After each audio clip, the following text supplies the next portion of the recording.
Onde a gente tá indo agora? Onde, Mi? A gente tá indo no shopping agora. Carro cheio de mulher, um calor insuportável, todo mundo derretendo, suando. A lâmpada ali atrás. Nossa, era pra ter passado no terminal, esqueci. Putz, gente, vou dar um jeito de colocar ele no porta-malas. A gente vai lá no shopping fazer um pouquinho de bagunça hoje.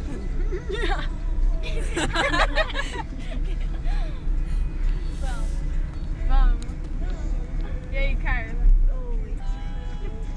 Vamos ver com quem que a Gabi vai falar. É a Fefe. Oi. Na hora que tá gravando tem um namorado que Onde você tá? Sempre, verdade. Ah, acabei. A gente tá aqui na Marisa agora fazendo a maior bagunça. Oiê. A gente vai comprar roupa. qualquer roupa. Na verdade a gente não vai comprar nada, a gente só tá vendo.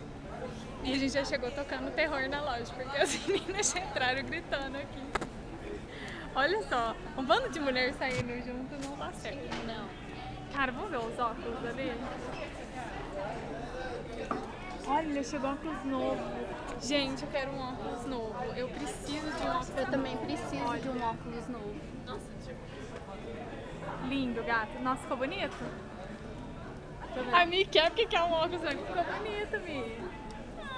Ficou bonito. Ah, ficou bonito. Ficou. Ficou bonito. Nossa, combinou com o meu vestido.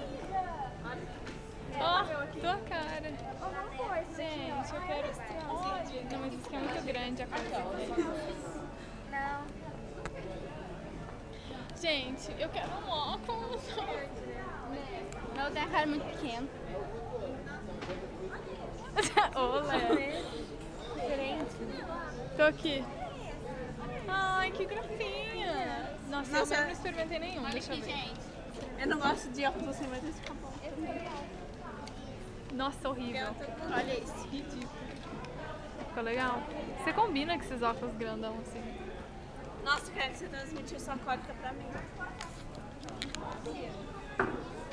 Olha as gatinhas.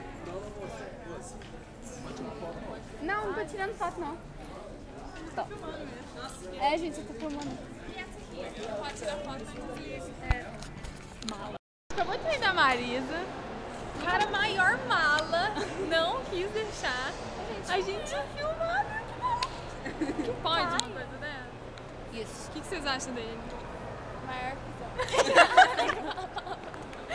Eu vou colocar no YouTube, vou ter que colocar o maior piso. Agora a gente tá indo. Eu adorava isso. O quê? Eu assisti Viu, tá muito Enrolados. Assistiu? Aham, é legal. A Gabi disse que assistiu também.